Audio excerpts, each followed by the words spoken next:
Hi! Welcome to my channel. ఇప్పటివరకు ఛానల్‌ని subscribe చేసుకొని, సపోర్ట్ చేసిన వారందరికీ థ్యాంక్ యూ.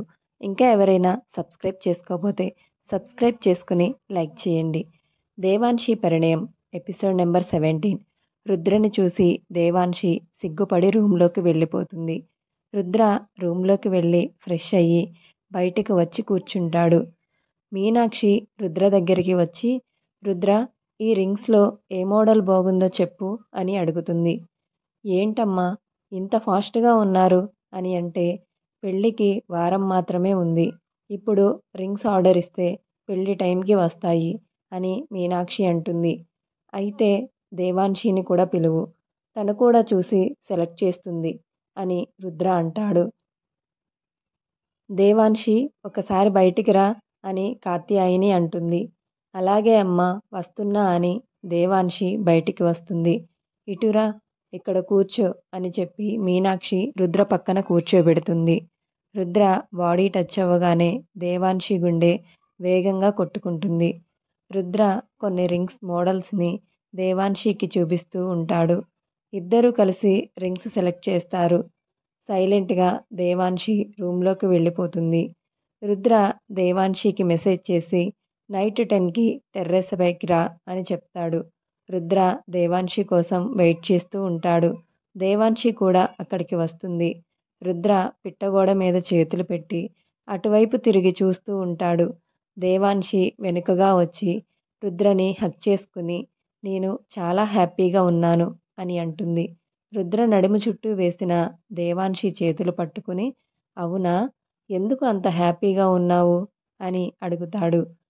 చిన్నప్పటి నుంచి భర్తగా ఊహించుకున్న అతనితో ఇంకా 5 డేస్‌లో నా పెళ్ళి అని దేవాన్షి అంటుంది.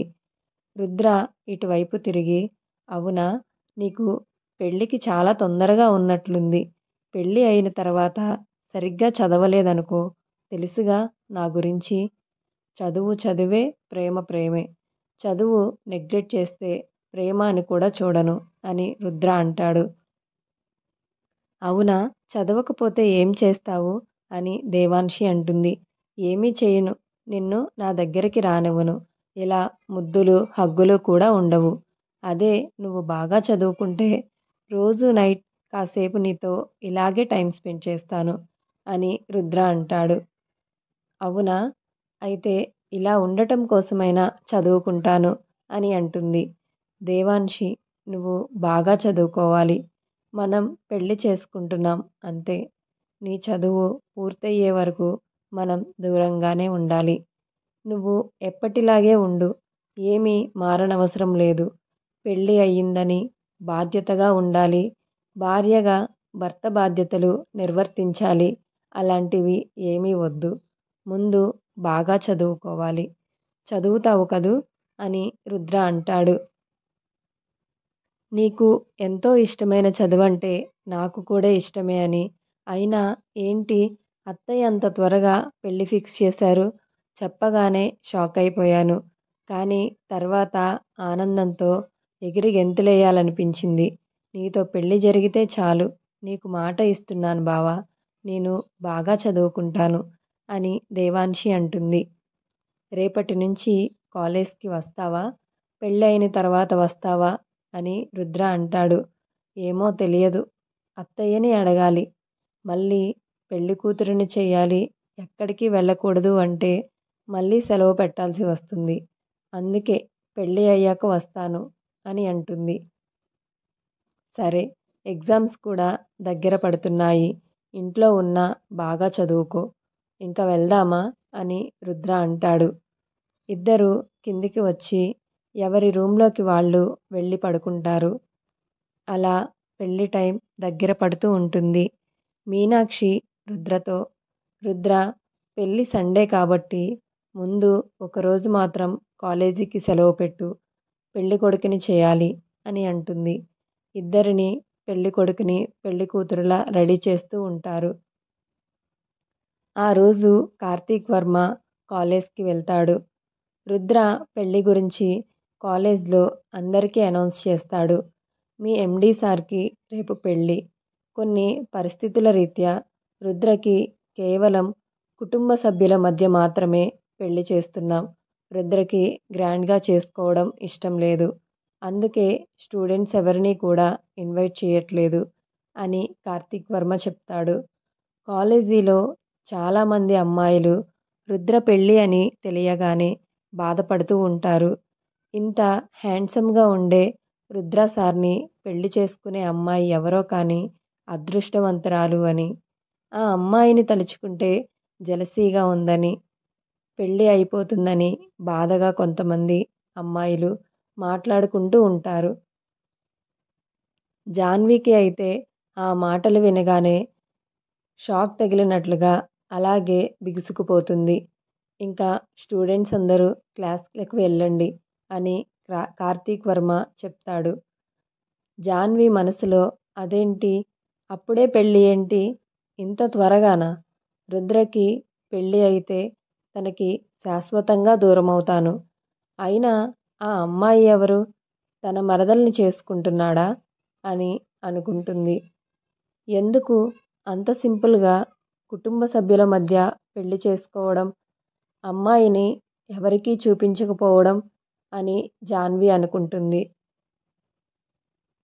ఇప్పుడు రుద్రకి ఫోన్ చేసి అడిగినా మళ్ళీ నా విషయాల్లో కలగచేసుకుంటున్నందుకు నిన్ను జాబ్‌లో నుంచి తీసేస్తాను అంటాడు అని మనసులో అనుకుంటుంది. పెళ్లి రోజు కూడా రానే వస్తుంది. పెళ్లి చీరలో దేవాన్షిని చూడగానే రుద్ర తనని తానే మైమరిచిపోయి చూస్తూ ఉంటాడు. పెళ్లిపీటల మీద తన పక్కన కూర్చున్న దేవాన్షి చెవిలో ఐ లవ్ యూ అని చెప్తాడు. ఏంటి బావా, ఎప్పుడూ నేనే చెప్తాను, అలాంటిది నువ్వు నాకు చెప్తున్నావు అని దేవాన్షి అంటుంది. ఈరోజు నిన్ను ఇలా చూస్తే నాకు చెప్పాలనిపించింది, అందుకే చెప్పాను అని రుద్ర అంటాడు. రుద్ర దేవాన్షిల పెళ్ళి కూడా జరిగిపోతుంది. ఫ్యామిలీ అంతా చాలా హ్యాపీగా ఉంటుంది. దేవాన్షి రుద్రతో బావా, చదువు అయ్యే వరకు దూరంగానే ఉందాము, కానీ ఇద్దరం ఒకే రూమ్లో ఉందాము అని అంటుంది. అదేంటి, ఎప్పటిలాగే నువ్వు శివాని కలిసి ఒక రూమ్లో ఉండండి అని రుద్ర అంటాడు. అంటే ఒకే రూమ్లో ఉంటే నువ్వు నిగ్రహం కోల్పోతావని భయంగా ఉందా బావా అని దేవాన్షి అంటుంది. నాకేమీ భయం లేదు, నేను కంట్రోల్లోనే ఉంటాను అని రుద్ర అంటాడు. అయితే మరి భయం దేనికి? మనం ఒకే రూమ్లో ఉందాం, ఇంక నువ్వు వద్దని చెప్పకు అని దేవాన్షి అంటే సరే అయితే అని రుద్ర అంటాడు. నెక్స్ట్ డే రుద్ర కాలేజ్కి రెడీ అవుతూ ఉంటాడు. దేవాన్షి శివాని కూడా రెడీ అవుతూ ఉంటారు. దేవాన్షి యూనిఫామ్కి కాలర్ నెక్ ఉండటం వల్ల మెడలో తాళి కనిపించదు. దేవాన్షి రుద్రకి టిఫిన్ తీసుకుని రూమ్లోకి వెళ్తుంది. రుద్ర రెడీ అవుతూ ఉంటే దేవాన్షి దగ్గరికి వచ్చి బావా, టిఫిన్ తీసుకొచ్చాను అని చెప్పి నైట్ నీతోనే పడుకుంటానని చెప్పానుగా, అయినా ఎందుకు వేరేగా పడుకోమన్నారు అని దేవాన్షి అంటుంది. ఏమో, అమ్మ వద్దని చెప్పింది. ఇద్దరికీ ఫస్ట్ నైట్ అవ్వకుండా అలా కలిసి ఉండకూడదు. మీకు ఇష్టమయ్యి ఒప్పుకుని ఫస్ట్ నైట్ అయ్యే వరకు ఇలాగే ఉండాలని చెప్పారు. అందుకే వాళ్ళకి ఎదురు చెప్పలేకపోయాను అని రుద్ర అంటాడు. అంటే ఇంక నేను ఇప్పుడు కూడా అక్కడే పడుకోవాలా అని దేవాన్షి అంటుంది. మరి తప్పదు దేవాన్షి, పెద్దవాళ్ళ మాటని కాదనలేము కదా అని రుద్ర అంటాడు. ఇటురా అని చెప్పి దేవాన్షిని దగ్గరకు తీసుకుని చూడు, ఇప్పుడు నేను నీ భర్తని, మనకి పెళ్ళి అయిపోయింది. ఇంకా ఎలాంటి భయాలు మనసులో పెట్టుకోకుండా నీ ధ్యాస మొత్తం చదువు మీదే పెట్టు. కొన్ని రోజులైన తర్వాత అమ్మతో నేను దీని గురించి మాట్లాడతాను, సరేనా అని చెప్పి దేవాన్షిని ముద్దు పెట్టుకుంటాడు. ఇయర్ మధ్యలో కాలేజ్కి వస్తున్నావు కాబట్టి అక్కడ వాళ్ళతో అడ్జస్ట్ అవ్వడానికి కొంచెం టైం పడుతుంది. నువ్వేమీ టెన్షన్ పెట్టుకోకు, ఎలాగో శివాని ఉంది కాబట్టి నీకు ఎలాంటి ఇబ్బంది ఉండదులే అని రుద్ర అంటాడు. రెడీ అయ్యి బయట సోఫాలో కూర్చుని ఉన్న శివానీని మీనాక్షి తిడుతూ ఉంటుంది. ఏంటే అది? అభిరామ్ నీకు కాబోయే భర్త. కొంచెం కూడా గౌరవం లేకుండా వాడి ఒళ్ళో కాళ్ళు పెట్టుకుని కూర్చున్నావు. నీకు మీ అత్తగారం ఎక్కువైపోయింది. అందుకే భయం లేకుండా పోయింది అని మీనాక్షి అంటుంది. అమ్మా, ఎన్నిసార్లు బావ నా ఒళ్ళో కాళ్ళు పెట్టుకున్నాడు. అప్పుడు ఏమీ అనలేదు. ఇప్పుడు నేను పెట్టానని నన్ను తిడుతున్నావు అని శివాని అంటుంది. ఇంతలో కాత్యాయని అక్కడికి వస్తుంది. చూడు అత్తయ్య, అమ్మ ఎలా అంటుందో. బావ మీద కాలు పెట్టానని అదేదో తప్పుగా చూస్తుంది. మీ అమ్మ గురించి నీకు తెలిసిందేగా శివాని. వాళ్ళ అల్లుడు ఎక్కడ కందిపోతాడో అని అలా అంటుందిలే. నువ్వేమీ పట్టించుకోకు అని అంటుంది. సరే బావా, ఇంకెప్పుడు అలా నీ మీద కాలు పెట్టనులే అని తీసేసి లోపలికి వెళ్తుంటే శివాని అలిగిందని, ఇది మరీ బాగుంది. మీరు గొడవ పడడం ఏంటి, నా మీద అలగడం ఏంటి అని పైకి లేచి కంగారుగా శివాని దగ్గరికి వెళ్ళబోతుంటాడు. చూసుకోకుండా సోఫా ఎదురుగా ఉన్న టీపాయ్ని గుద్దుకుంటాడు. అబ్బా అని ఒక్కసారిగా సోఫాలో కూర్చుంటాడు. ఏమైంది అభి అని కంగారుగా మీనాక్షి కాత్యాయని దగ్గరికి వస్తారు. అభిరామ్ మాట వినగానే లోపల ఉన్న శివాని కంగారుగా పరిగెత్తుకుంటూ బయటికి వస్తుంది. అభిరామ్ దగ్గరగా ఉన్న మీనాక్షిని కాత్యాయనిని తోసుకుంటూ అభిరామ్ దగ్గరికి వెళ్తుంది. ఇంతలో రుద్ర, దేవాన్షి కూడా బయటికి వస్తారు. ఏమైంది బావా, ఎందుకు అలా అరిచావు అని శివాని అంటుంది. అయ్యో, ఏమీ అవ్వలేదు, నువ్వు కంగారు పడకు, నేను బాగానే ఉన్నాను అని అంటే, లేదు, ఏదో అయ్యింది చెప్పు, నువ్వు నొప్పితో బాధగా అరిచావు అని శివాని అంటుంది. ఏమీ లేదు, చూసుకోకుండా టీపాయ్ని గుద్దుకున్నా అని అంటే, చూసుకోవాలిగా, నొప్పిగా ఉందా అని శివాని అంటుంది. శివాని కళ్ళలో నీళ్లు చూసి, ఓయ్ పిచ్చి పిల్ల, ఏమైందని ఏడుస్తున్నావు? జస్ట్ చిన్నగా తగిలింది అంతే, ఇప్పుడు సెట్ అయిందిలే అని శివాని కన్నీళ్లు తుడుస్తాడు.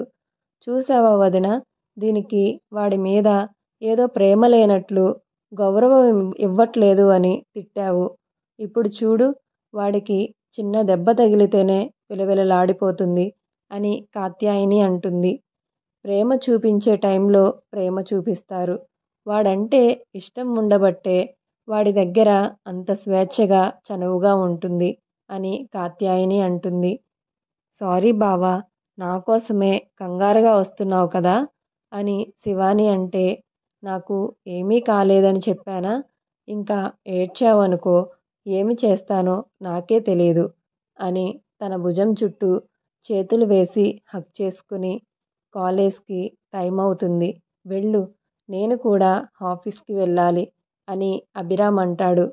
నిజంగానే నొప్పి తగ్గిందిగా అని అంటే, సరే అయితే నిన్ను కాలేజ్లో నేనే డ్రాప్ చేస్తాను, నిన్ను దించి నేను ఆఫీస్కి వెళ్తాను అని అభిరామ్ అంటాడు. రుద్ర, నువ్వు చెల్లిని తీసుకెళ్ళు, నేను శివానీని డ్రాప్ చేస్తాలే అని అభిరామ్ అంటాడు. ఈ రెండు జంటలకి ఎవరి దిష్టి తగలకూడదు తండ్రి అని మీనాక్షి ఆ ఈశ్వరుడికి మొక్కుకుంటుంది. టైం అవ్వడంతో రుద్ర దేవాన్షిని తీసుకెళ్తాడు. శివానీని అభిరామ్ తీసుకెళ్తాడు. అభిరామ్ శివానీని చూస్తూ, ఎందుకే నాకు ఏదో అయినట్లు అలా ఏడుస్తున్నావు అని అంటాడు. నీకు ఏదైనా అయితే నాకు భయం ఉండదా? ఎందుకో తెలీదు, నీకు ఏమైందో అని భయం వేసింది, అందుకే ఏడ్చాను అని అంటుంది. ఇంతలో అభిరామ్కి ఫోన్ వస్తుంది. ఫోన్ స్క్రీన్ మీద శ్రేయ అని ఉంటుంది.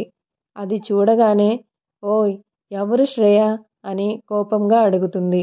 అమ్మో, నాకు అలాంటి ఎఫైర్స్ ఏమీ లేవమ్మా, తను మన ఆఫీస్లో ఎంప్లాయ్ అని చెప్పి ఫోన్ లిఫ్ట్ చేసి మాట్లాడి ఫోన్ పెట్టేస్తాడు. అయినా ఎందుకే అంత అనుమానం? నాకు నిన్ను భరించడమే కష్టం, అలాంటిది ఇంకొకరిని మెయింటైన్ చేయడం కూడానా అని అంటాడు. ఆ ఆలోచన వచ్చినా చంపేస్తాను, అర్థమవుతుందా అని శివాని అంటుంది. అవునా, ఎలా చంపుతావు? ఇలానా అని చెయ్యి పట్టుకుని ముందుకు లాగి తన పెదవులపైన ముద్దు పెట్టుకుంటాడు. ఫస్ట్ టైం అభిరామ్ ముద్దు పెడుతుంటే సిగ్గుతో కళ్ళు మూసుకుంటుంది. కాసేపటికి శివానీని వదిలి, ఈరోజు నా కోసం ఏడ్చావుగా, అందుకే స్వీట్గా ఉంటుందని ఇది ఇచ్చాను. ఎలా ఉంది అని అభిరామ్ అంటాడు. శివాని సిగ్గుపడుతుంటే, నువ్వేనా సిగ్గుపడుతుంది? నువ్వు సిగ్గుపడుతుంటే ఆ ముద్దులో ఎంత ఫీల్ ఉందో తెలుసా అని అభిరామ్ కన్ను కొడతాడు. నేను వెళ్తున్నా అని కారు దిగి శివాని కాలేజ్లోకి వెళ్ళిపోతుంది. దేవాన్షికి ఫస్ట్ డే కాలేజ్ ఎలా ఉండబోతుంది? ఇలాంటి మరిన్ని ఇంట్రెస్టింగ్ ఎపిసోడ్స్ కోసం మీరు నా ఛానల్ని సబ్స్క్రైబ్ చేయండి, లైక్ చేయండి, షేర్ చేయండి. స్టోరీ కనుక మీకు నచ్చితే ప్లీజ్ కామెంట్ చేయండి. Thank you.